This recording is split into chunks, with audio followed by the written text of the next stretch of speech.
Yo, what's up, everybody? This week on Bottom of the Bill, we have Drew Tucker.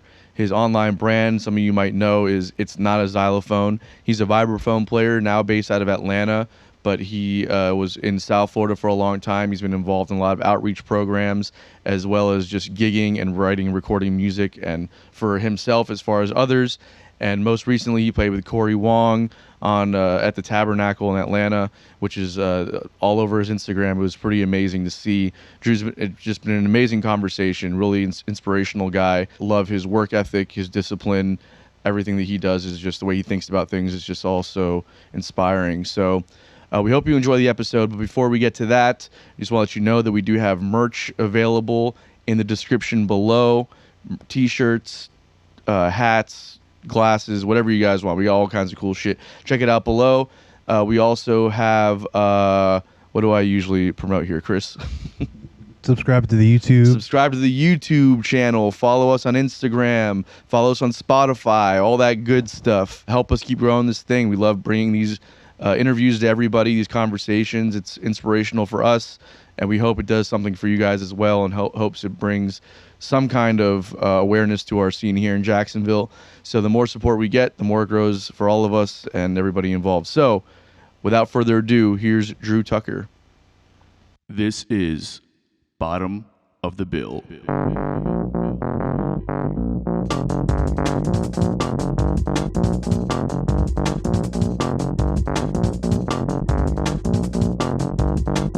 Drew Tucker, thanks for being here with us today, man. We really appreciate it. How are you doing? Yeah, I'm good, man. I'm good. It's a beautiful day here in Georgia. Yeah, I found that we have some common ground, actually, and I was reading through your bio. You're from South Florida? Yeah, Delray Beach. Hell yeah, man. So I grew up in Pembroke Pines. Nice. So like I was going through your bio, and I saw all the places that you've worked with and done events at and stuff, and I was surprised, and I guess not surprised, but I saw that you worked with the Arts Garage up in Delray. I started the Arts Garage in Delray. Oh, you started it? Yeah. Oh, yeah, damn. That's awesome, man. I played there years ago with this band called the Rock and Jake Band. I think they still play there from time to time. Nice. Yeah, it was such a cool venue. And they do a lot of work in that like North Broward area, Palm Beach, right? Yeah, I mean, the woman who runs it now, Marjorie Waldo, she's way more into the outreach and making sure that the community is really as involved as they can be than the executive director that we had there before. So yeah. She's doing a lot of good work. She has the place pretty solvent, rock and rolling. Definitely a different model than the one that was there when I was there, but still my home base, still my baby. So I play there from time to time whenever I pop back into town. Awesome, man. Very cool. What prompted the move to Atlanta, and how are you finding the scene there for what you do versus down there? Well, what prompted it was honestly housing prices. Yeah. Frankly, living down in Delray Beach, it was getting kind of untenable to get the size of house that I wanted to do and still be able to not compromise on my music and not compromise on what I wanted to do for my life. So it was time to make a move. That's the primary reason. But there was also this other reason that I just didn't like. I have two daughters, and I didn't want to raise them where other people vacation, primarily vacation. I saw some patterns and some behaviors, and I started really taking a deeper look into what the outcomes, what I really was looking for as far as the type of humans that I was hoping they would grow into, and I felt like I would have less resistance doing that somewhere where all the marketing wasn't for people who were in and out and near a beach and with the transient nature of things. So I felt like Atlanta was a good spot. It also had a temperate climate. My mom came up here with us, so she's getting on in years. I won't go ahead and say what that means, but she's getting on in years, and so going somewhere too cold wasn't really a possibility.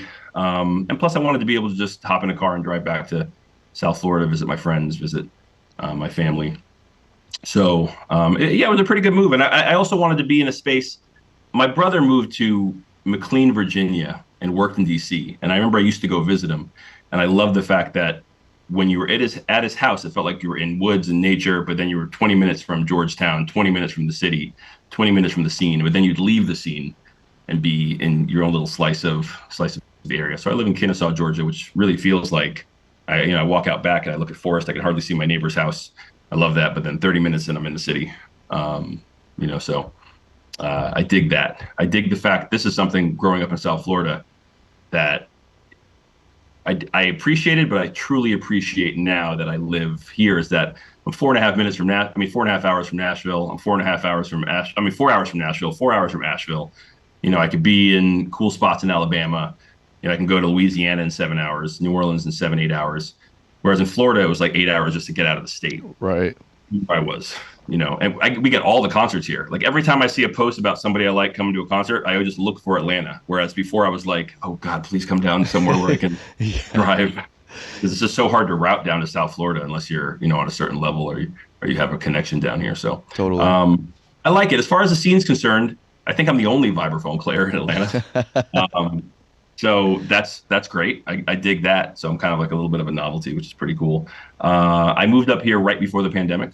So I didn't, do the usual stuff I would do to get heavily into the scene. But I moved up here with a teaching gig, teaching percussion, being a percussion specialist at a high school.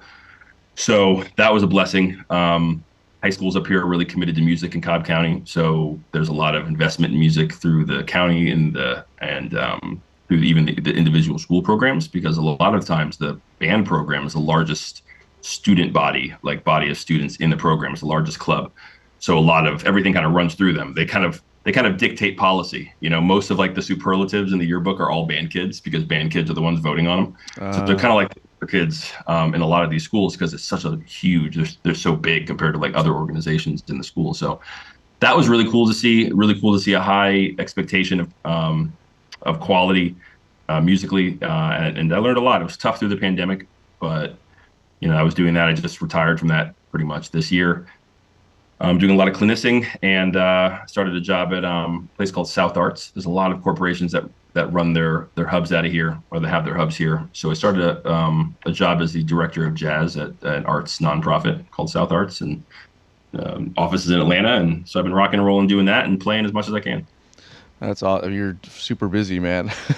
How do you keep it all together? Well, do you have like you must be pretty well equipped to compartmentalize and find the right place and the right time for everything, because obviously there's still the aspect of trying to practice and you write and record music as well, so you try and make time for all that stuff at the same time, or you kind of putting things on the back burner?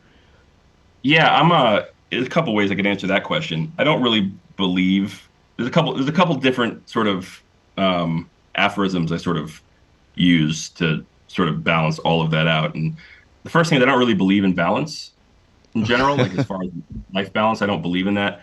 I think it's a term that we use that, even though yes, we know what it's supposed to mean, but if you don't have the context, it really just kind of keeps you feeling guilty about everything, kind of like in this figure eight of guilt, like, oh man, I'm doing this. I wish, I'm practicing so much. I really need to be spending time with my kids. Oh man, I'm spending so much time with my kids, but work is falling behind. And, oh crap, I got to go cook. But I don't have time to cook. I got to get fast food, but then I'm guilty by getting the fast food because of this. I really believe in counterbalance, right? So it's like, if you look at like a point dancer as sort of they're gliding across the floor, if you ever were able to see like a ballet, and if you look from like far back, it would look like they're just like perfectly balanced. But like if you were to zoom in real tight on their feet, you'd see all these little micro adjustments that are being made from like moment to moment. And it takes years to develop that level of imperceptible counterbalance that happens all the time. But when you start, like when a point dancer starts, they're up and they wobble and they fall. They're up, they wobble and they fall. And it's only through that practice where you learn to counterbalance so fast, like it almost looks like it's balanced in real time.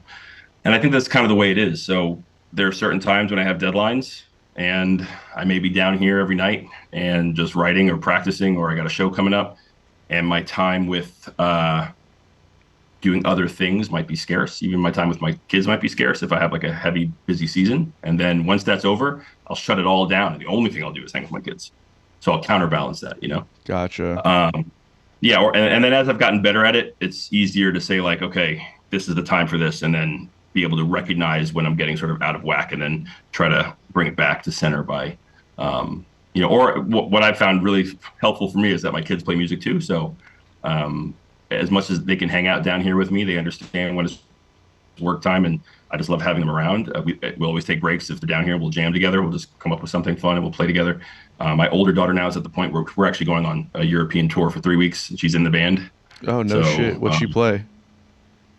she sings and plays percussion. Okay, awesome. So she's a great hand percussionist. She's a solid pocket drummer. So it's not very fancy, much to her own admission. She plays vibes. She plays marimba, plays ukulele, just stuff like that. So she's coming out. We're doing like a 3-week stint overseas at some spots, and she's she's getting paid like a member of the band.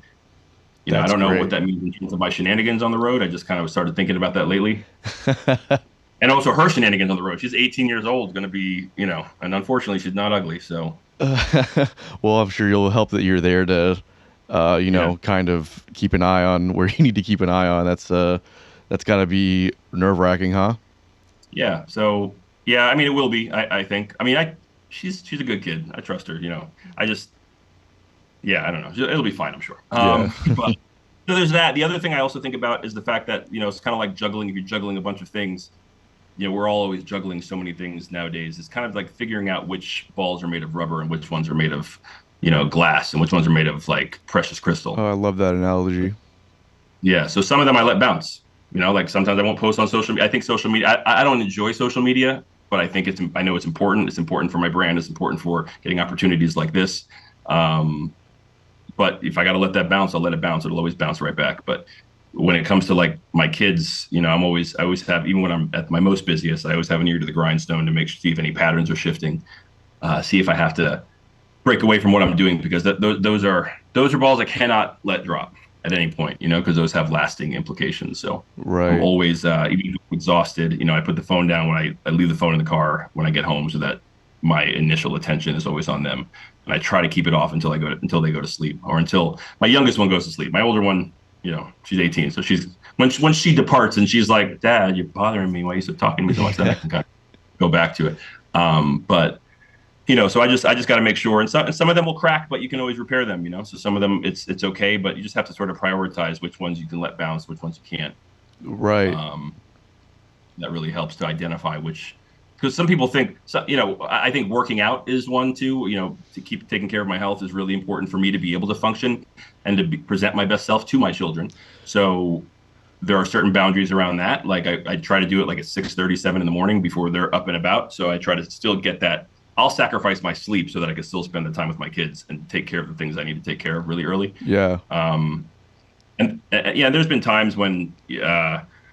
My daughter's asked me for the car early in the morning so she can go do a thing, and I'm like, sorry, I got to work out. Like, it's not an essential thing. You can get a ride. Yeah. Figure it out. So. All right, guys, this episode's brought to you by Best Buds CBD Store. If you're like me, maybe THC isn't always the right high for you, or maybe the legal status of THC has you a bit hesitant to indulge. So at Best Buds CBD Store, they have an array of CBD and Delta 8 THC products. These guys truly care about their service, so everything is meticulously sourced and prepared to deliver a top-notch product and experience. If you head to their website, you'll find all kinds of educational information regarding Delta THC and CBD. Not to mention, if you use promo code BotBPod, that's BOTB pod, you'll save 10% on your order. This is not a one-time deal. If you use promo code BotBPod, every time you place an order with Best Buds, it will give you 10% off. That's in perpetuity, forever. So head over to bestbudscbdstore.com and start saving on all of your CBD and Delta 8 products. Enjoy, guys. I want to kind of dive into this just a little bit because I love this notion. It's something that I've been kind of discovering myself lately over the last few months, is like this health thing, because oftentimes, in music, there's late nights, there's a lot of, activity that's easy to get involved with, to try and fit in, or just to, because you want to have a good time, whatever it might be. And, for a long time, I think a lot of musicians do kind of indulge and take advantage. But I've noticed that since I've been able to kind of make, earlier nights and prioritize things like working out, like to me, kind of like what you're saying, like working out is a non-negotiable for me at this point. I need to get up and I need to do it. I do it like just about every day. And the eating habits and the no alcohol or drugs anymore for me, just all those things that have actually by prioritizing my health, it's made me be more functional as an artist and a musician overall, even though I might not designate the same attention that I would to going out and hanging out and going to jam sessions and all that stuff. I find that I'm more able to focus on the things like practice or writing, and even social events. I'm much more present when I'm there. Do you resonate with that at all? Yeah, absolutely. Particularly with sleep, and that's something I'm still really working on, is trying to maximize like the how well I sleep and setting a bedtime, which I've never had. I mean, I've been gigging since I was 15, so 4 to 6 hours is usually my I'm pretty functional. Yeah. And I think I'm different like that. Like I think I'm different like that because I feel like I'm fairly functional at that. But I'm really, just as I get a little bit older, trying to really I'm understanding I don't heal as well. Like having a couple drinks hits me harder, longer. So for me, it's just being intentional about what I do, as opposed to just going by default or going by muscle memory. Like there is definitely a ritual to having a bourbon or two before a show, or having it out there with me. And so it's like, well, do I even, and because I enjoy it. Like if I don't, I've always been, I've always been a very, very persnickety sort of, a persnickety drinker. Like if it doesn't taste good, I don't swallow it. You know what I mean? Like I'd rather be drinking LaCroix all night than drinking cheap beer. Right. Same with coffee. So for me, it was just like, but then sometimes it would start to get to the point where I was like, well, what do you got? Yeah. All right, cool. Yeah. Just pour that. And I was like, wait a second. I don't even like this. Why am I drinking this? Right. But it just became the ritual. So I'd have to like check myself. I don't really want to be a slave to anything. So if I feel like I need something, it's time to, if I ever catch myself saying, man, I need a, then it's time. It's always been time for me to stop. But I definitely have found that when it comes to how my day goes and how well I'm able to show up in my day for all the different things, that AM workout is clutch for me. Just to sweat it out. And it's just, and life is hard. You know what I mean? Like, life is challenging. You know what I mean? I don't want to say hard, because hard sounds like it's just like beating you in the face, but it's challenging. There's so many challenges, and it's like the only way to sort of decompress from the losses of the day, or from the challenges of the day, really is hard physical work. Is kind of, putting your body in submission. And so, I'm working on that. Sugar is one thing that I'm trying to crack now. That's always been a really big weak spot for me. Same. Never really had too big of an issue with alcohol, and drugs have pretty much been a non-issue my whole life. But sugar is the crack right now. So, Yeah. and as I get older, my father was diabetic, my brother. And so it's like, I need to shape up so I can be around to beat up my daughter's boyfriends for as long as necessary. Yeah. That's hilarious. Yeah, man, the sugar's a real one. And also I feel like the working out stuff, it's like, for me, I find that, if it's like if I'm having like a week, or if I'm not feeling all there physically, I still try and go to the gym, and I will be, working on reps of something, or I'll be on the treadmill or whatever it might be. And it's just like, if I'm feeling like quitting at, when there's a, at the 1 minute mark or something, I'm like, just finish the minute. You're almost done. And then you get off, and that sets the tone for the rest of the day. I feel like now all of a sudden when there's an obstacle or something in front of you, it's like you don't want to do it, but you already accomplished the one thing that morning. Just accomplish this next thing, and then accomplish the next thing. Right. And then it sets the tone for the day, I feel like.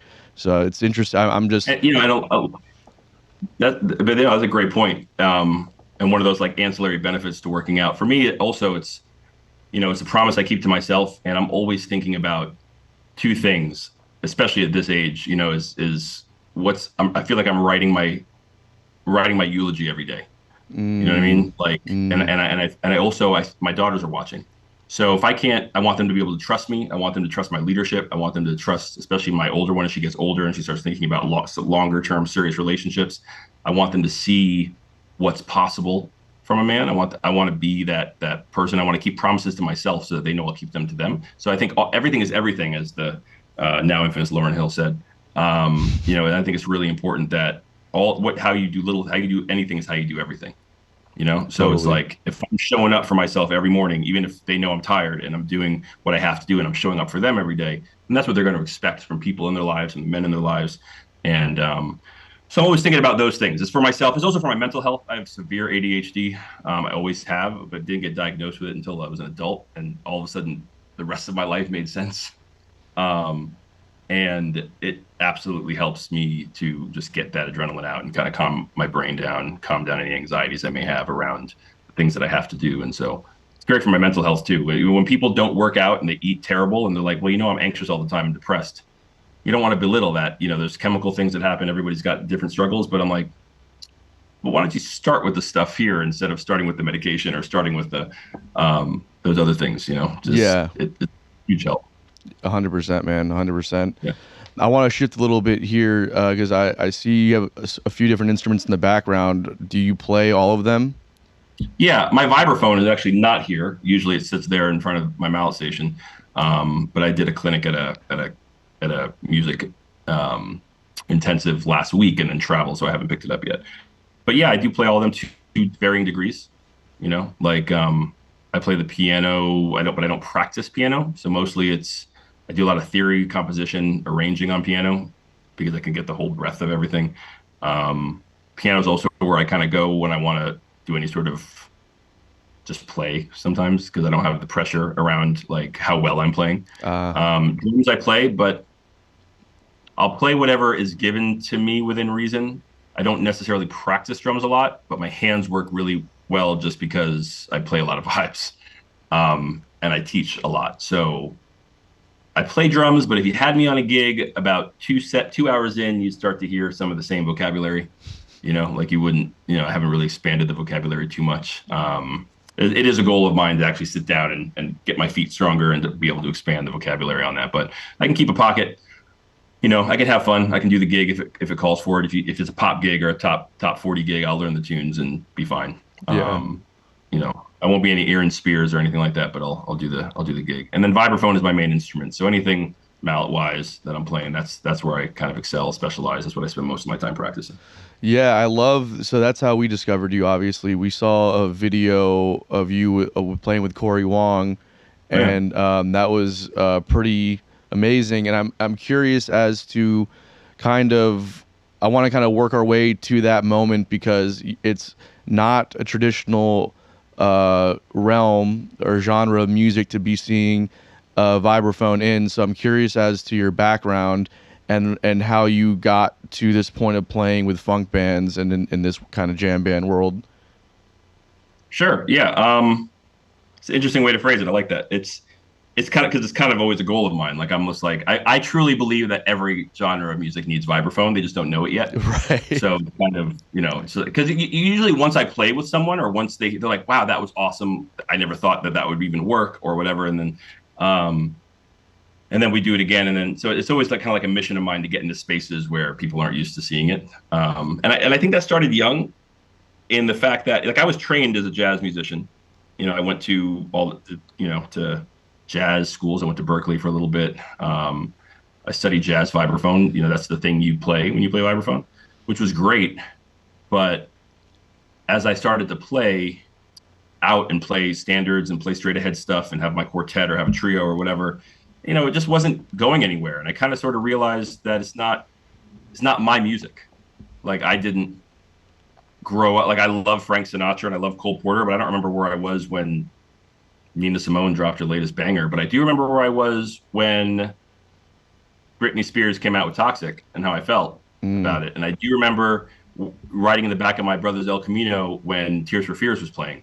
Like I have visceral memories of this music coming out. So it's really my music. And I just like my last album that I had has those songs in it. It's really just music that I love to play. And then I sort of just kind of started to play music I liked regardless. I'd make different arrangements of it, but I started playing music I liked because I wanted to make people dance, man. I wanted to have fun playing this music. And I was playing at places playing jazz where everyone was either listening and being really persnickety about it or they were, just talking over it. Yeah, you're like noisy wallpaper.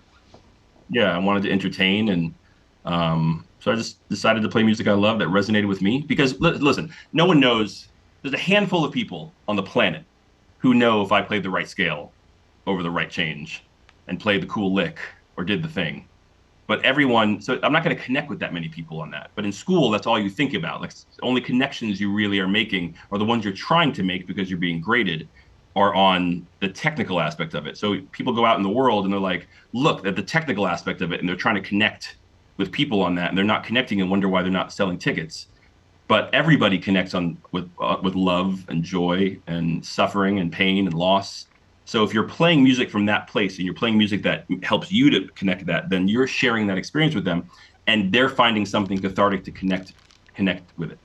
So they'll come. No, they come and they don't say like, "Man, that was such a great vibraphone concert." Like I don't want to hear that at all. Yeah. I want to hear, "Man, that was great music. It felt great, man. It was exciting. It was joyful, man. That one song made me cry. That one song was like this." And same thing with my album. Like I didn't want it to feel like a vibraphone album. I just wanted it to feel like an album of good music that happened to also feature the vibraphone. And in terms of like playing music that's more unorthodox for my instrument, I started playing. I played jazz. I met this piano player named Nicholas Cole at a Palm Beach Youth Orchestra thing. I wasn't in it. I was just checking it out, and his brother was in it, who played violin, and he was playing this jazz on one of the pianos at a break. And I was like, "Hey, man, I play jazz too." I maybe played like 3 songs, and I'm like, "Let's get together." So we got together, and then what I would do is I would go down. Once we had a couple tunes, I said we should go play some gigs. And so what I would do is I would go down to we had these local strip malls. I mean, you're from Florida, so it's like you live by these strip malls. Yeah. And I would just I would go into every single business and ask them if they wanted some jazz. Tell them I'd play for free on a Friday night, and if they like me, to book me for a month for $100 a night. I didn't care if it was a lawyer's office. I didn't care if it was an ice cream shop, gym, podiatrist. Didn't care. Just went straight door to door. And obviously I got a lot of no's, but I didn't, whatever. And I remember getting this first gig at this coffee shop, and we went in, and this is like, what, 1995? I was 15, 1996. So, you didn't have Facebook and stuff. So I'm calling, everybody on the landline, going to church, talking to everybody, guilting everybody. Like, you got to come. I'm playing my first professional show. And man, we packed that place. It was packed outside the place. The place was standing room only. People just gave us a bunch of tips. I think we made like $250 that night in tips. And the guy booked us for a month, and then a month again until season was over, which I learned what that was pretty fast. Yeah. And then we kept doing that. So it came down to a time, by the time like a year later, I was playing like 8 shows a week and still going to high school. Yeah, it was just with my vibes, and I'd borrow the vibes from the high school. I was gonna say, what's the because like obviously like they're expensive, and then but beyond that, just transportation on those things is pretty brutal, huh? Yeah, I mean, it depends on which one you get. At this point now, I have a large truck. If I can't roll it in, I don't buy the vehicle. Yeah. Picking it up and rolling it in. I'm not trying to break it down and set it up. So if it's not, or it's backlined, one of the two. But if I gotta move it around, it's gotta be like that. But yeah, I borrow from a local school. At least all the schools have one, colleges have one. So sometimes if I'm going to a place and I know a teacher, I'll let them know. But I started doing that, man, and that was cool. And then I hooked up with a jam band called Fault down in Delray Beach. Fun fact: we had a warehouse next to Marilyn Manson at the time. No shit. Not Marilyn. Yeah. And that was a straight up jam band. I didn't even know what jam band was until after I was done with Fault. Like we used to play farm parties, like bonfire farm parties and stuff. And I was playing the vibraphone, man. And one of the guys, we actually all met up recently, and one of the guys like found an old recording from this place in downtown Delray called A Train. It's actually online. It's called Fault Live at the A Train. Don't judge me. I was like 18. Oh, we're going back to listen to that for sure. Oh my God. And I never smoked any weed. I remember going to a farm party and everybody else was smoking, and I was starving. And I was just like, why am I so hungry? I just ate. And I was like, do you guys have any food? And they just brought out this salami and crackers, and I inhaled like the whole tray. And I was like, what is this stuff on this, man? Is this oregano? He's like, no, dude, that's weed. Oh no. And I just was toast. Like they played the whole gig, and they couldn't find me. I was behind my vibes with like a bottle of Snapple Rain and some like a whole bag of Sun Chips. Oh my God. Yeah, it was. So I mean, but I played in that. But like to me, that was like all the acceptance I got from it, and how cool it was because it was so unique. It was like, cool, I'm playing rock and roll. Like I'm playing like funk and rock and roll, and we're playing like some Dave Matthews covers, and so I was with them for a while. They turned into a band called 8-Track Mind, where we added horns and we did all this stuff.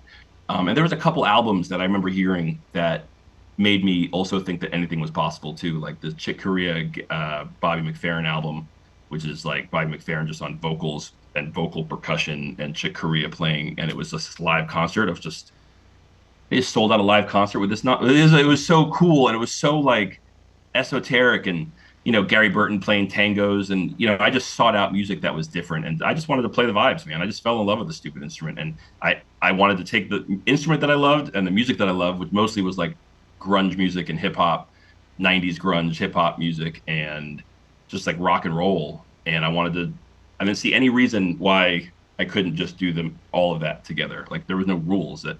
What were these rules? So, and I remember one time I was at Mango's in Fort Lauderdale. Oh yeah.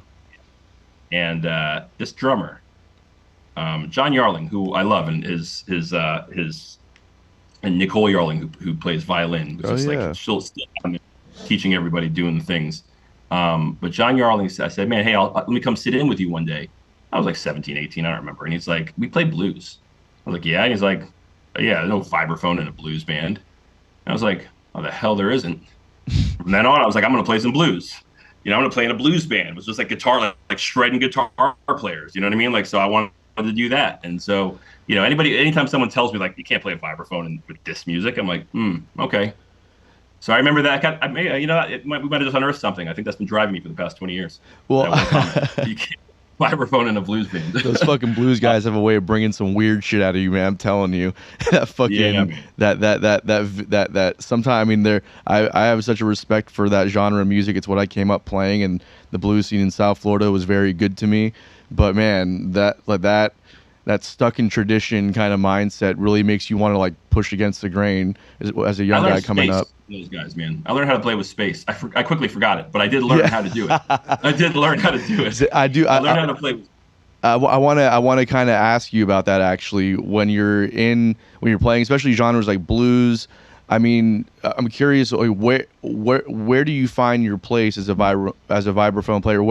How are you thinking about comping and soloing? I guess there's probably something you can take from some of the jazz stuff that's more blues influenced, but like when you're talking about straight ahead like shuffles and kind of like a slow blues or something, where are you finding your place?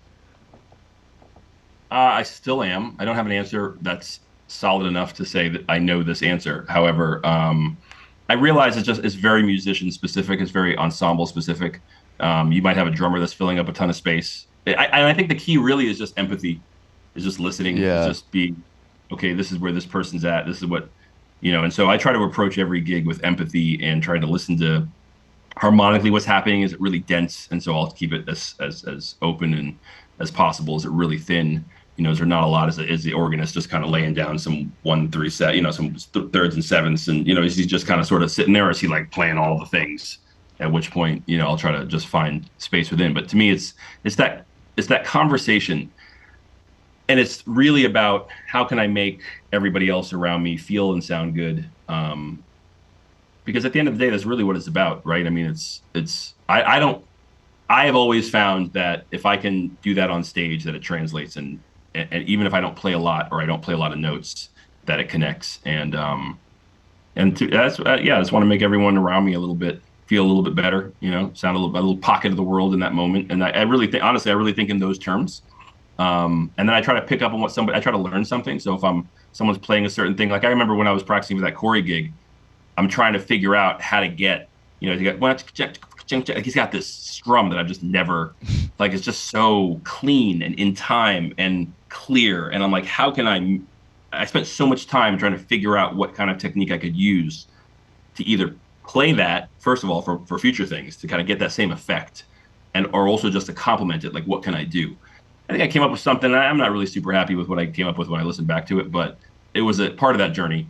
And so I'm always trying to figure out, like, okay, that's really dope. How can I do that? And I'm fortunate enough that I've been in a lot of spaces where all the musicians are mostly better than me. So where I like to be. So if I'm not there, might as well be just teaching at high school. I might as well be teaching. I want to be there where everyone's like bringing something, and they're really cool. But honestly, every single thing is different, man. I've been in spaces where drummers just playing so many fills, is so loud, so just playing and just crushing it, and he's doing great. And I don't want to take away from that when he's on. It's like if somebody has a hot hand, like, let him shoot. Yeah. And so I don't need to play a lot.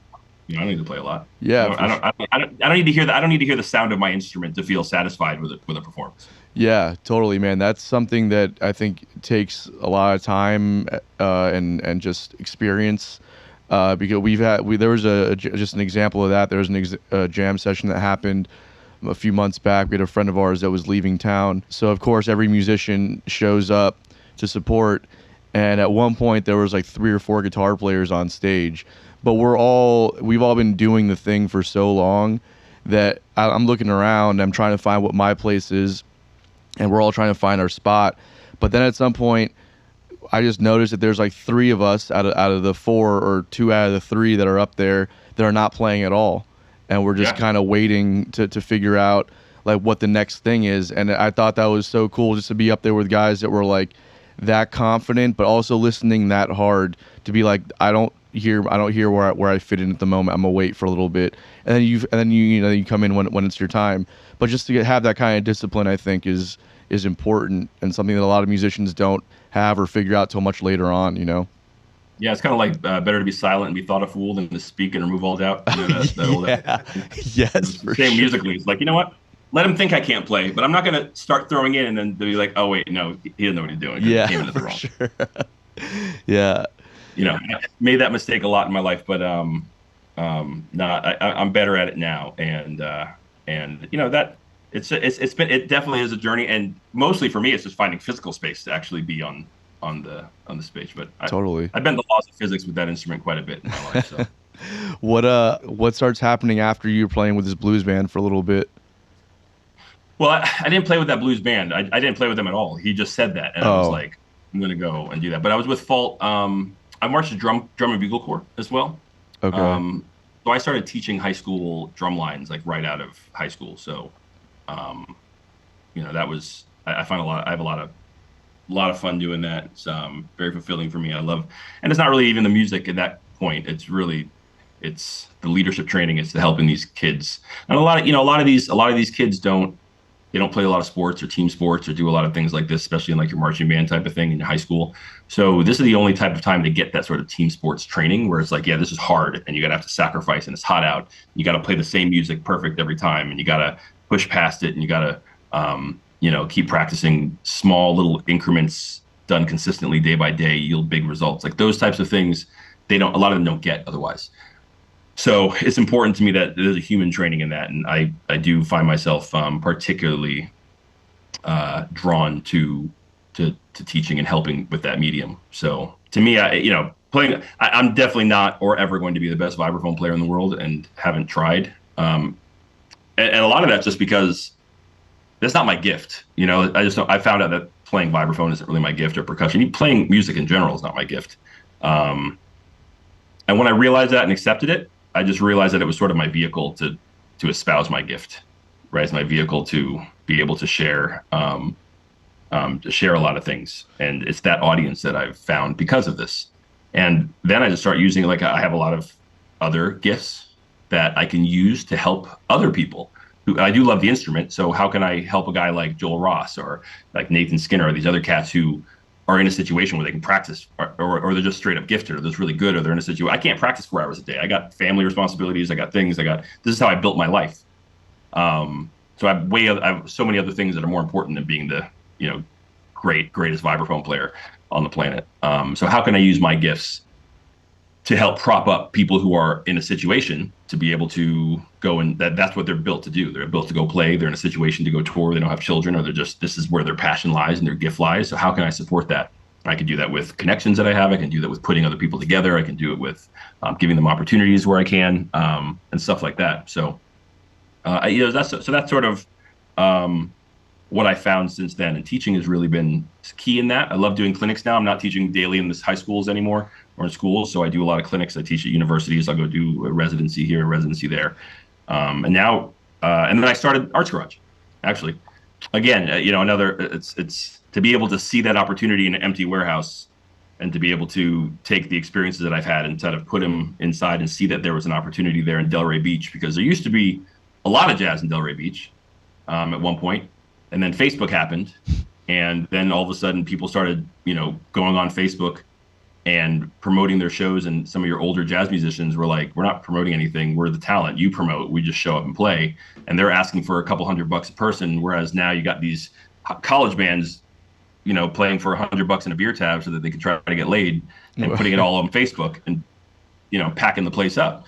So, but, people still have ears, and you still have this sort of level of like, they don't want to hear mediocrity, and eventually if you bring them something better, they're gonna be like, oh right, we like, you know, this high level of music. So when Arts Garage came about and was like, well, what do we do? We said, well, let's do it like Small's Jazz Club in New York, which is where everyone pays the ticket price and just brings food and their own drinks. You don't have to worry about a liquor license. And so we went to auctions and bought the stage and got the lights and everything. We didn't have a stage for a while, actually, and the tables. And then everyone brought your own, and we just rocked and rolled, and we just kind of grew from there. So the city helped us at first, and then we we more than doubled that budget. Actually, we went from 75,000 the first year. 2 years later, we had $1.2 million budget. Oh my God, that's amazing, man! Congratulations on all that. That's really cool. You're able to be involved in that and make a lot of that happen. I'm curious how you go from this, you're gigging, you're teaching, and then now you're doing clinics and stuff. How do you make that jump? Because obviously there's an element of that. Not an element. It's a major part of it being like an entrepreneur, where you have to, I'm sure you're sacrificing a steady paycheck in order to go into this realm of doing clinics and opening up spaces where it's very much your brand now that you're selling. You're not an employee for somebody else. Now you're out there selling yourself. How do you make that jump, and what's that kind of done for your brand as a musician, do you think? I think there's two jumps to make. There's a jump to make from being a gigging musician to playing ticketed shows. Yeah, totally. That if you're not like found and picked up, or someone doesn't ask you to open for them or offer support, it's a challenge to do on your own. And again, I play vibraphone, so I think I've been hired to play the vibraphone maybe this many times in my life. Maybe I don't even know. So typically I'm the person who's writing the checks and putting the project together and hiring the people just out of necessity, not out of any sort of flex. But I realized that if I wanted to play ticketed shows where I was going to have captive audience and be able to share and connect with people, which is what I wanted to do, I was going to have to stop playing shows where you could see me for free. Right. Which meant, and here's another aphorism I like, is, if you're gonna set sight for new shores, you have to be content with losing sight of the shore, sight of land for a very long time. Yeah. Right. So what I did was I went to Old School Square, which is actually how I got into the whole nonprofit spaces and that whole thing anyway, because I was playing in a musical there, and I thought it was City Hall. It's in Delray Beach. And then I loved it, and I just went and asked, how can I get involved? Like, this place is beautiful. And went from committee stuff to volunteer stuff to committee stuff to board membership to just sort of being the person in the area that did all the music things. And I went to them and said, because I had those relationships, I went to the Old School Square and said, I'd love to play a concert here. Let's make it a fundraiser. Put it on your calendar, and we'll do 50-50 split of the door. And they were like, all right, sounds good. And we'll make it a fundraiser. You can keep, you keep whatever, and we'll raise money at it too. We'll do a dinner before. I had all this whatever. But I essentially rented the space, did a ticket share. But I asked them to put it on their calendar, so I'd be on the list with all of these world-class people who were coming in, and Drew Tucker's coming in. So, Mary Sue's looking at it when she gets the email or in the mail is like, oh, Drew, look, this, he plays one of these instruments. Okay, cool, let's book a ticket. They don't know I've never played a ticketed show. Right. And then I stopped playing everywhere and I booked it a year and a half, almost 2 years out. And I stopped playing everywhere where you could see me for free. I just cut it off, and I got myself a side hustle. I work for my brother doing some landscaping, contracting, writing bids for my brother, stuff where you couldn't see me. Like, I wouldn't, like, you come see me at Starbucks and I'd be like, oh, Drew, what happened? What happened to the music? Right. I hate that. Yeah.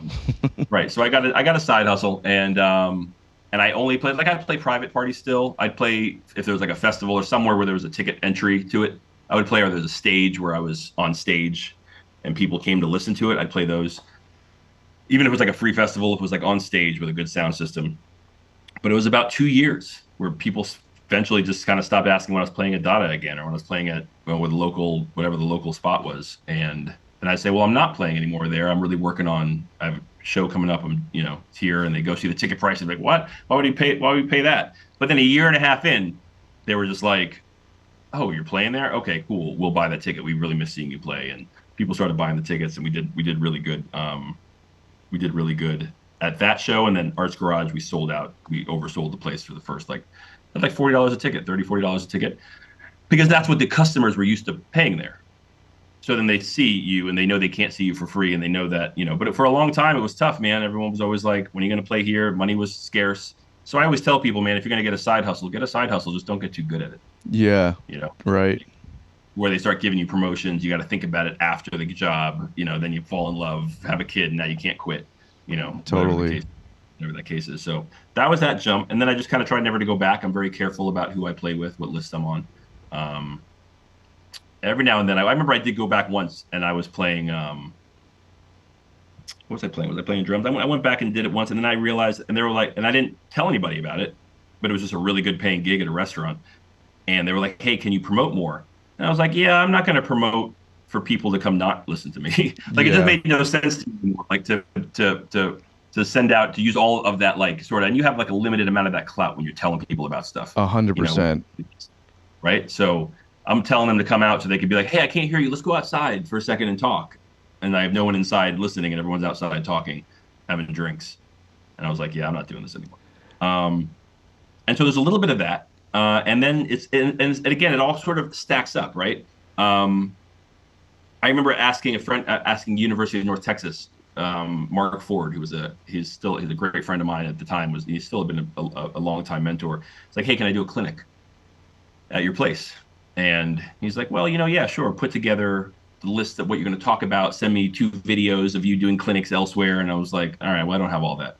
Then I went on tour with Sean Martin from Snarky Puppy, and now he's calling me saying, "Hey, man, you remember when you wanted to come out? Like, when are you going to come out?" And those opportunities are gotten because I do everything I can to add value. It's the same thing when you talk what you were talking about earlier about when you're playing, finding your space. How do I add value in this situation? How can I make that guy sound better? And that's always my consideration. I don't always make the right choices, but that's always the consideration. Right. And I think that comes across. So after I left Arts Garage, I was the cultural arts director over at the Ally, City of Pompano, essentially. But I was at the Allied Cultural Arts Center. I opened this other space in Pompano and the Bailey, and I was booking cats. And I hooked up with this agent named Eric Gerber with Royal Artist Group, and he's Snarky Puppy's agent. And so he also managed a lot of their offshoots. So our opening concert was Corey Henry and the Funk Apostles. No shit. Yeah, and this is like when they just started. We were like one of their first tours, one of their first gigs. So I made that connection, and then the next one was Ghost Note.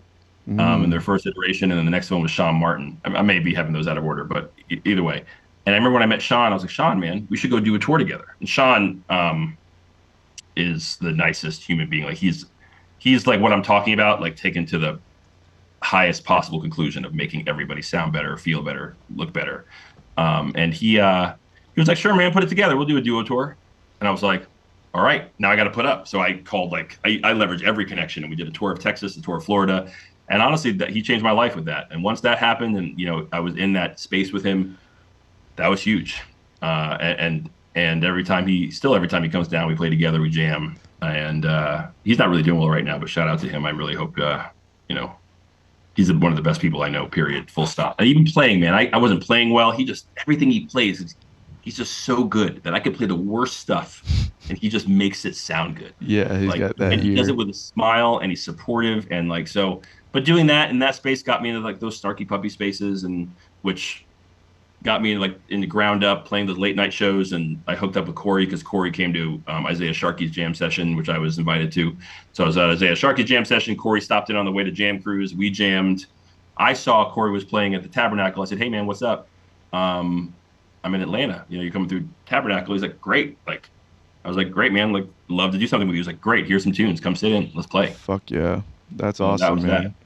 But I always ask because it's vibraphone. So who's going to think, "Oh, I've always been I have very rarely heard I've always wanted vibraphone in this. Thank God I found you." It's always been like, "Oh yeah, sure." When they hear it, they're like, "Yeah, let's do something else together, and let's do that." So, I guess all of those things lead to the next thing, and always trying to make sure that in the space that I'm in, that I'm adding value to the situation, not only just musically, but just as a human. I was supposed to play Bonnaroo with Corey on Saturday. Oh, really? What happened with that? Logistics got terrible. Oh. So I had my vibraphone. He had it was like the Corey Wong Super Jam. And we went over all the logistics on like Thursday, and then Friday he's like, "Well, how are we going to get it from the rehearsal to the back of Bonnaroo? They won't let cars in." And I had canceled my vibraphone. It was going to come from Pearl. They were going to send it to me because they're the ones who endorsed me. Shout out to Pearl. But then I said, don't worry about it. I'll just bring it. But then it became like this. It became a hassle, and I could feel it becoming a hassle to the manager. I could tell he was getting flustered, and he was trying to work it out. I said, you know what, man? Just do it the next time, man. Just get on it the next time. Broke my heart because I really, really, really, really, really wanted to jam. I mean, like, he was with all the cats. And I was just, but you know what? I wasn't adding any value at that point. There was going to become a negative return on it. If, and I wanted to, okay, here's a manager who's doing everything he can to accommodate my awkward instrument. Everyone else playing guitar or singing, you know what I mean? Like, so like strap it on their back. Right. And I started thinking about that. And having been in those kind of situations, I'm like, what would I need someone to be for me right now if this was a difficult challenge? And he's like, Bonnaroo is really being difficult. We don't know how we're going to get it over there. And he's like, let me call you back. Let me call you back. So we're going back and forth. And I was like, you know what, man? I love that you want me on that stage and I want to be there. I'm like, but enjoy. Like, this is, I don't want this to become a thing where it's stressing everyone out. Yeah. So like, let's just do it the next time. He's like, you sure, man? Are you sure? And I'm like, yeah, man, let's just do it the next time. Have a great show. Like, I messaged Corey. I'm like, hey, man, we couldn't work it out this time, but let's just have a great show. And he's like, dang, man, it sucks. The festival guys are being super jerks. And he's like, but yeah, I said, man, just have a great show. I don't care. It'll be the next time. You know what I mean? Like, it's not the last time. Yeah. Like, there's abundance there. There's abundant opportunities. There's abundance of all of it. Like, trying to force my way into one for the sake of my ego never is going to serve me for one gig, and I'll lose the war, you know? Right. And what they're going to remember isn't like the 4 songs I played or whatever, 3 songs I played. They're going to remember it's just such a pain in the ass to get him. That's such he was such. No, that's such an insightful way to look at it, man. That's like, to have that kind of, again, it just goes back to the discipline thing, to be able to take yourself out for a second. And I think it's cool about having worked all these different positions for you as well, where you understand the position that the manager was in and Corey Wong as the band leader, and also having to deal with that as well. And you're just like, you know what? If this was me, I would want to just make this a path of least resistance. And right now, this is just too much resistance for this to work out. And so it wasn't meant to. Yeah. So I definitely took a trip. I tell you, we took a trip to New York and went and hung out a little bit. I didn't want to be sitting home on Instagram trying to be like, oh, look how much fun they're having. Yeah, of course. So I went out and hung out a little bit. And that's cool. So they were able to get you in the festival and everything. Oh, to Bonnaroo? Oh no, sorry. I don't know why I thought you went to New York instead of going. No, to Bonnaroo. I didn't go to Bonnaroo. Okay. Actually, my daughter still did. She was more bummed about it than I was. Yeah. So I flew out to New York. I let her use my car and go with a friend to Bonnaroo, which was tough for me. I couldn't go to sleep until she was home. But, yeah, I can imagine. But it was good. So I mean, that's really. And listen, I don't remember. There's very few opportunities that I've gotten from auditioning. Right. So, I mean, usually it's just building great relationships with people, and having good people around you, and it's those relationships that bring the opportunities. Somebody can't make a gig. Somebody heard about you. And what they remember is, yeah, he could play, but they're like, man, it's a super dope cat. Like, so someone would usually be like, man, killer player, but everyone else told me you're really cool. So if you want, I work with a couple composers now and lay down vibraphone tracks on some commercial stuff. And I did this novella. I do a couple things for these novellas for the Spanish composer and a few others. But it's because one of my former students is out in LA killing it, and he turns over work to me now, which is the coolest thing. And his first thing when he hit me up was like, hey, if I recommend you for a job, will you do a great job at it? I'm like, yeah, I will, Again, it's like, I don't wait for the opportunity. The thing that I'm doing is the opportunity. Right. Like, I don't know who'll hear this. To me, this is as important as if Joe Rogan called me and did a podcast. Oh man, that's amazing that you'd give us that much credit, but I really appreciate it. The Joe Rogan one could get no views because no one knows who I am. Yours could get pop 1 view over. You could share a thing that resonates with the right person. Next thing I know, I'm on Oprah talking about what is xylophone. Right. To me, every opportunity is the opportunity. Like that's it. You know what I mean? Like, if I decide to do a thing, like, I could not decide to do a thing, then, I think it's not worth the time or the effort or the energy. But if I decide to do a thing, that's the thing. Yeah. That's the most. That's awesome, man. You said something interesting earlier that we kind of just talk endlessly about on this show, and that's the ticketing stuff versus like the bar musician kind of thing. And I mean, we ad nauseum, really, we talk about it all the time. But I love this that you said it and you brought it up this time, because typically a lot of people don't understand that kind of creating scarcity in a market for yourself so you can add value. And so something that like what I will do that's similar is like I still work full time as a musician, so I do a lot of the bar gigs around town. But what I don't do is like I don't advertise them at all, and people have no idea that I'm playing at all until it's something that I want them to be aware of. So I will still do ticketed shows around town or guest artist appearances on jams or something like that, where there's an event created around my presence. And only because I don't advertise the bar shows does it actually work. Because if I sat there and promoted every single bar show that I was doing, people would just not come and see me at all. But because it gets to a point where people get frustrated with me locally. Yeah, exactly. And it gets to the point where I have people that like what I do they get frustrated with me because they'll find out that I played somewhere and they'd be like, well, why didn't we know? It was like, when I want you to know to come see me, you will know. But until then, I'm not going to promote being noisy wallpaper somewhere. That's not how I want to be known, you know? And it also depends on where you are, right? I mean, like if you're playing gigs in Nashville, it's a different ballgame. I mean, or you're playing, certain spots. I'm in New York, but if you're playing gigs in New York, like that's the culture. Right. So you'll walk in, I remember walking into Smalls and seeing Roy Hargrove in there play his gig and leaves. And he's like, where'd he go? It's like, man, I'm already like, where are you at? Man, I'm already home, man. Yeah. He plays one song, takes just to connect one or two songs, then he just leaves and goes home and goes to sleep. And I know giants and legends that I'll go see at certain different venues in those certain spaces. So some of it also just has to be with the area you're in, with the kind of gig you're playing. And I think for me at this point, there's two things. I think number one, the overarching thing is go where I'm celebrated and not tolerated. Yes, I love that.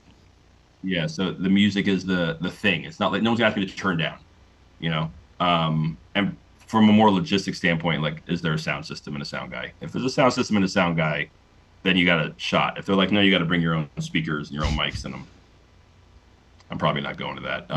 For me, at least, I mean, guitar players all bring their own amps, but I mean, so it's a little bit different like that. And it's who's playing with me, and there's so much energy around it.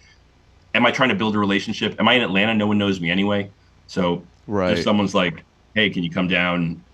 Their perception of me is different because of they don't know. It's not like I grew up there, right? So. Jesus once said, a prophet is not without honor except for within his own hometown. So he no longer did any more miracles for them. And, that's wild. I noticed that because I'll play in my hometown, man, and people just, oh, Drew, yeah, you're playing, whatever. But you go somewhere else, you sell out 250 tickets, 300 tickets to sell out a joint. You go back home and they're like, oh, yeah, but, I remember changing his dirty diaper or whatever. They don't even want to come bother with you. We were just playing whatever. But so, there's a lot of factors. It's hard to explain them all for the choices, but I think there just has to be an intentionality to it. And if you've planned out what you want and your goals and where you're trying to get to, they can inform your decision, wherever that is. I know one cat, a former student of mine, actually plays does a whole looping pedal thing. Oh yeah. He loves playing all the time, everywhere he can. And he's by himself. So you give him $200 and he's, $200 a night, $250 a night. It's a good gig. Teaching by day, he's doing, and he loves it. Like he just watching him play, the joy radiates in a smoky bar. Right. 5, 10 people, it doesn't matter, 200 people. And that's for him. And that's his goal. His goal is to create a nice living around his local area, hang out with his family by day, play music at night. God bless him. Totally. That's if that's success. If you're paying your bills, doing your art, and you're not compromising your art, then success. My book. 100%, man. For me, it's also just the idea that I want to maximize the time away from my children. If I'm going to be away from my children, it has to be worth it. If I'm not tucking them in at night and kissing them goodnight or having a heart-to-heart with my teen or whatever, if I'm missing the opportunity that could open up more connection with my kids, it better be worth it and benefiting in some other way. So that's usually my, and is it worth it always monetarily? No. Like, Corey comes to town, I'm not getting paid to go jam with him. You know what I mean? Like, I'm doing the thing, but it's worth it in other ways that are bigger and grow. Like a lot of members of the band, man, God, so funky. Yeah. Such good people, by the way. Shout out to Corey, man. I mean, when I tell you, what a great human being, man. And a band that reflects that, attitude reflects leadership, and the whole band is just such open human beings. Like they just made so much space, and they're so fun, and it was so joyous, and it was just such a celebration on that stage, man. Like that was like it set new goals for me in terms of how I want to feel when I'm on the road. That's amazing. I love to hear that too. He's such a big influence, and to me, like the standard of success. I mean, I study everything that he does. So it's cool to hear that he's also a good person, and that is the energy of the group. Because a lot of times you see your idols and you hear like horror stories, and so it's nice to hear that he's not like that, you know. And I don't even know how he works the way he works, man. I know he does all his like podcast stuff and all his like TV show, YouTube show stuff like in a day, like or 2 days. Like he goes and shoots the whole. Yeah. But just the level of output, and the level of just quality music he's putting out there, the funk, and then just to also just be as gracious and as like, he's that dude, man. He's that dude, and his band is those people. Like I remember when I went out there for sound check and I played it, and I played like my first thing, and everyone was just like, and I needed that so bad. I didn't realize how much I needed like that positive confirmation. Because I'm in a space where you wouldn't hear me. It's like, what's a vibraphone doing in a space? And to hear everyone like sort of hyping me up. And then he turned to me, and I haven't posted this, but he turned to me and said, "Hey man, why don't you play why don't you do some more of that? Like play a long intro before we play this next song with Smooth Move. Play a long intro." Like, what do you mean? He's like, just play solo. Take your time with it. And I was like, all right. So after the tune that I posted, I play like this, I think 4-minute solo. I think I got 5 on it because I was running out of ideas. But so became the idea. But he like, even then he was just so gracious. Like he was like, he wasn't like trying to change his guitar. He was just like on his knee in front of my vibraphone. Just and then afterward, I was just hanging out in the audience checking it out. And one of the guys came and got me. He's like, "Hey, we're doing the press conference." They do a press conference afterward. Really? Like a real one? No, it's on stage. They set up a backdrop and they set up a table, and everyone comes and does a press conference like after an NBA game. That's what I've seen. Yeah, I saw them do that. So, okay, so they got you up on that too? Yeah, and I was just like, "Oh no, I'm not in." He's like, "No, you got to come. Everyone comes." And I was just like, "All right." And they sat me down and we're just like, "Drew, hey, first time with the band. What did you think?" And I kind of caught the vibe I didn't know, he didn't prep me for it, but I kind of caught what the vibe was, So I was just kind of like, it's on my Instagram, but I was just kind of like, yeah, I tried to get all the mouths, really involved early. I really feel like I should have just stuck with my same 2 core players, but I felt like we may have started slow, but we kind of pulled it out in the end. It was at that time. Yeah. It was it came off really well, but and then we hung out backstage afterward. He invited my daughter in for dinner before the show, and just sat with us.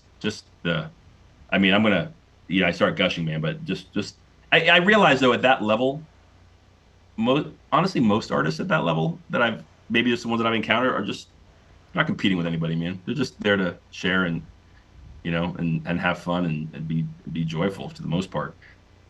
It's the cats who are trying to push to that level that tend to sort of are living in scarcity a little bit, that kind of do that. But once these cats that get on like that, people like to work with them, and they like to work with them for a reason.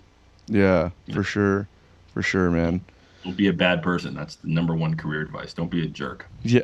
Don't be a jerk. You heard it here first, guys. That's it. That's the number 1 career advice, man. Don't be entitled. Treat your sound guy well.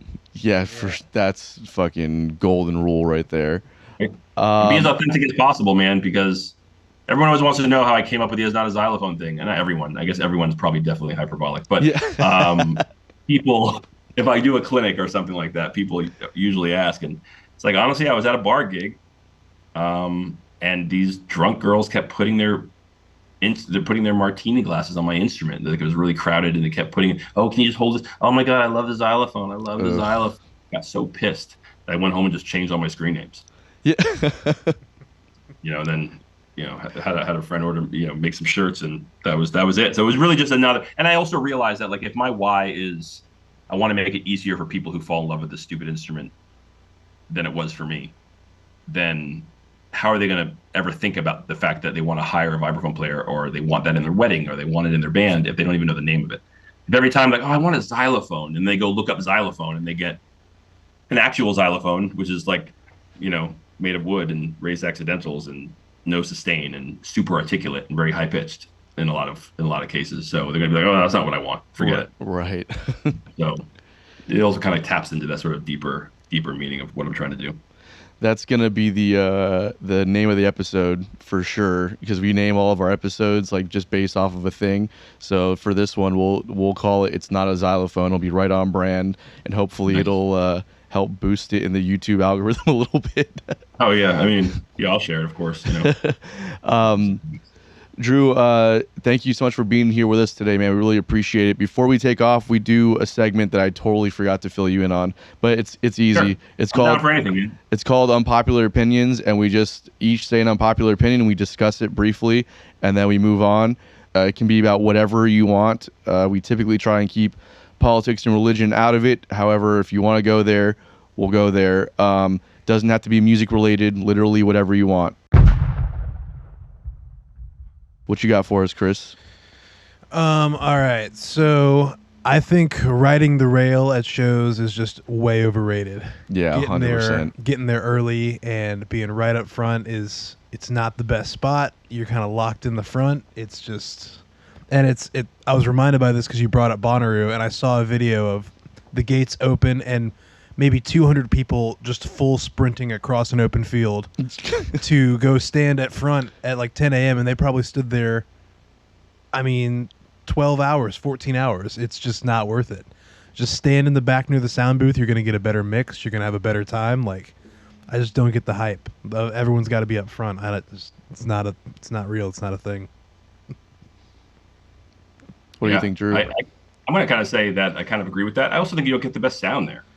Yeah, like, I don't know 100%. if you just, but I don't think you get much better sound when you get back a little bit and you're able to do it. And I don't think anyone thinks to themselves like, "Whoa, they're up front. They must know some." There's no clout that comes with it. It just means you, Right. And I remember I was at Sunfest with my daughter, and she was like mad short. Somebody just this big, just got bullied his way in front. And I'm like, well, yeah, okay, you got in front of the small kid. Like, Yeah. What did you really accomplish? It's that ultimate scarcity complex, right? It's Yeah. like people that just like are total FOMO, afraid of missing out on something. I definitely don't see any value in going up to the front of the stage. I would much rather. Now, here's what I'll say is that we played this festival called Orange Blossom Review a couple back in 2021, I think, and we brought our sound guy with. A shout out to Eric Kaufman, who's a dope sound guy here in Jacksonville. We brought him with us, and he kept giving me shit because I was standing closer to the stage than I was to the sound system. But in my defense, after I play, I'm not really looking to get the best sound possible. I'm kind of trying to decompress. So I was like kind of off to the side of the stage and not really wanting to experience the full show head on at that moment. But for most people, I think that are just there to go see shows, I think that a lot of it for them is just seeing the artist up close, and it's not so much about the sound or the comfort of the experience. Like, they will sacrifice all of that just to make sure they get that shot of the stage or the artist or whatever it is. Yeah. That's a good point. Which is crazy because they have multi-million-dollar cameras and video walls at a lot of these. At what I'm thinking of, like where there's a rail and there's like a place to be right up front. Now, maybe, like a smaller venue show, I could see that, because it's going to sound pretty consistent across the whole place. But yeah, it's all clippable, I guess, nowadays. You just want the Instagram hit. That's what it is. Yeah, really. That's a good unpopular opinion, though. I love that one. I definitely agree with you. You're going to have to go next because I got to think. All right, cool. I can go I have next. so many of them. I'm just trying to think of one that's good for, Tell me about it. Maybe this will give you some more clarity as well. I hate throw pillows. We're on to something. Here's the thing.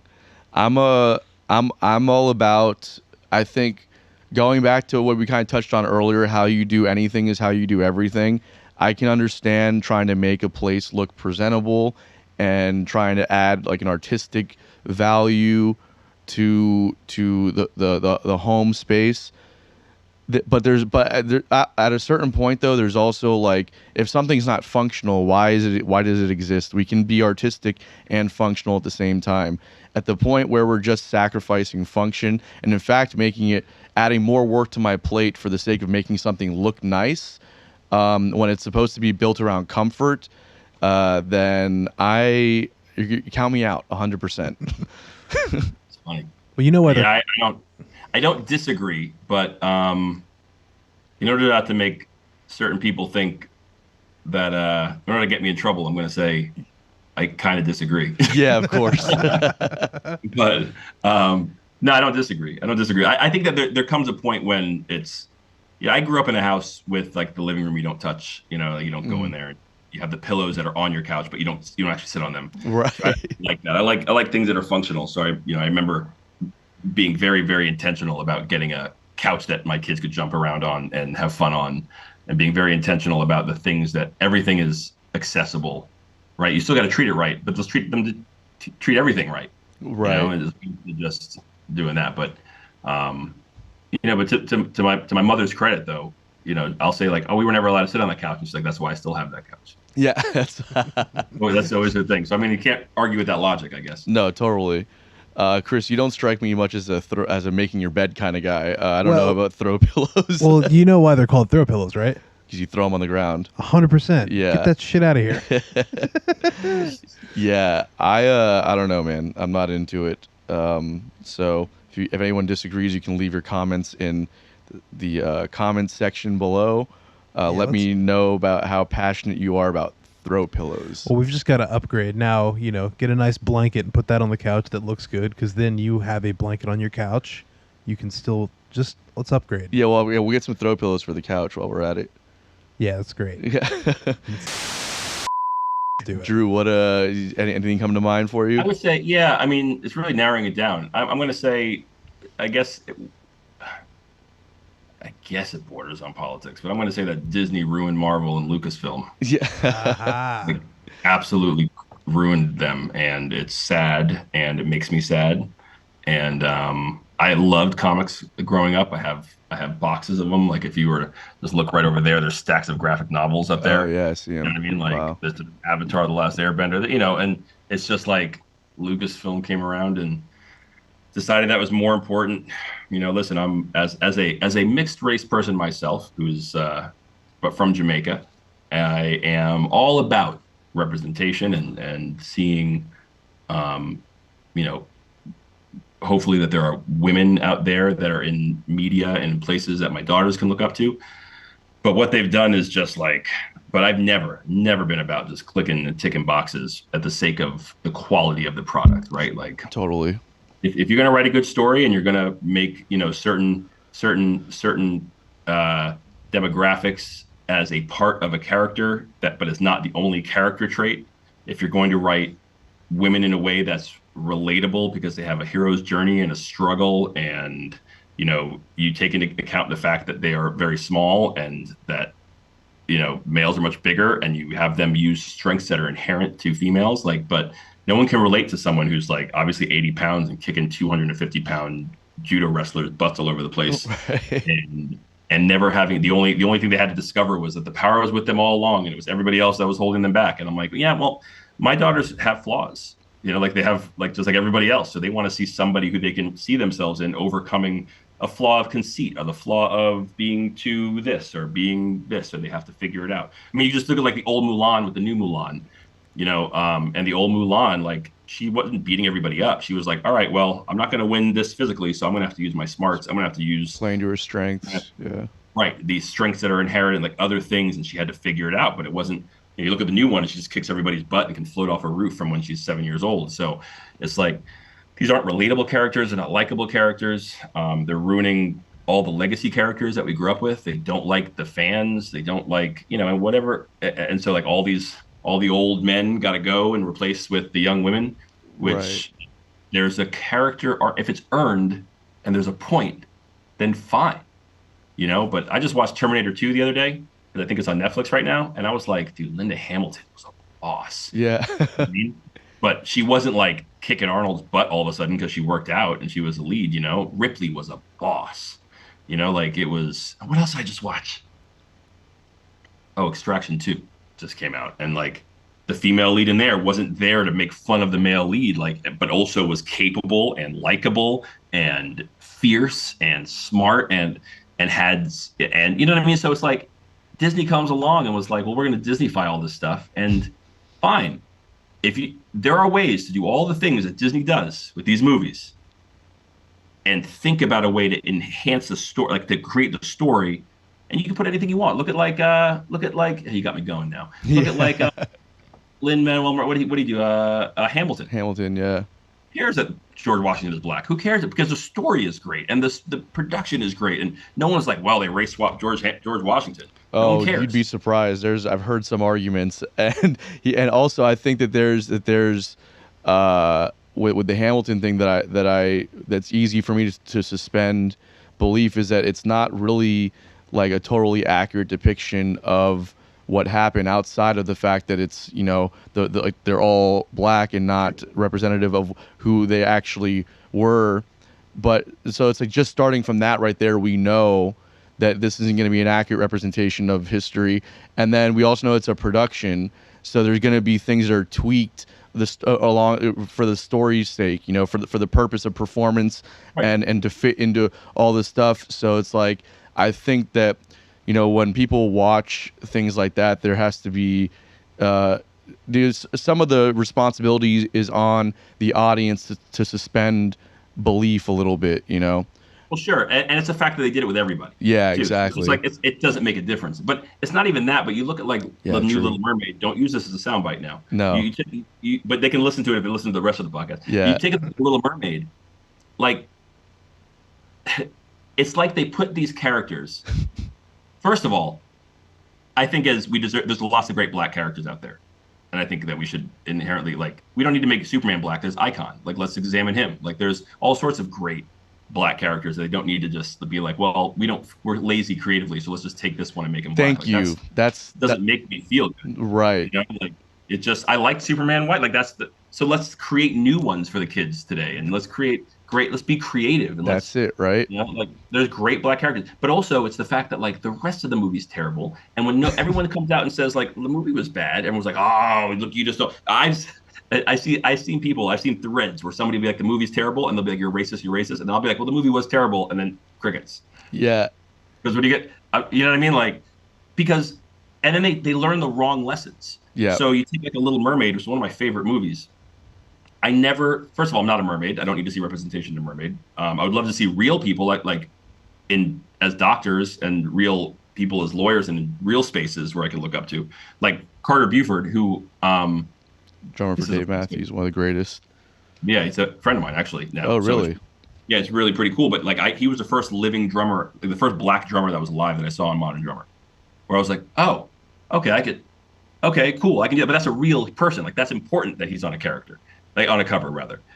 So when it comes to this, like, you have like this whole idea of, for example, and this one actually did get me a little bit. It was when are you familiar with Little Mermaid? Like, yeah, in general? Yeah, of course, yeah. There's this part where she has all her stuff in there, and her father comes and finds it, and she's like talking to the Prince Eric. She's like, "Oh, really? Sure, I'll marry you." Yeah, and he comes and finds it. The father, and he's just like, "This is not good." And in the original movie, his whole motive is like protecting his daughter, and he's like, "Nothing's getting through to you.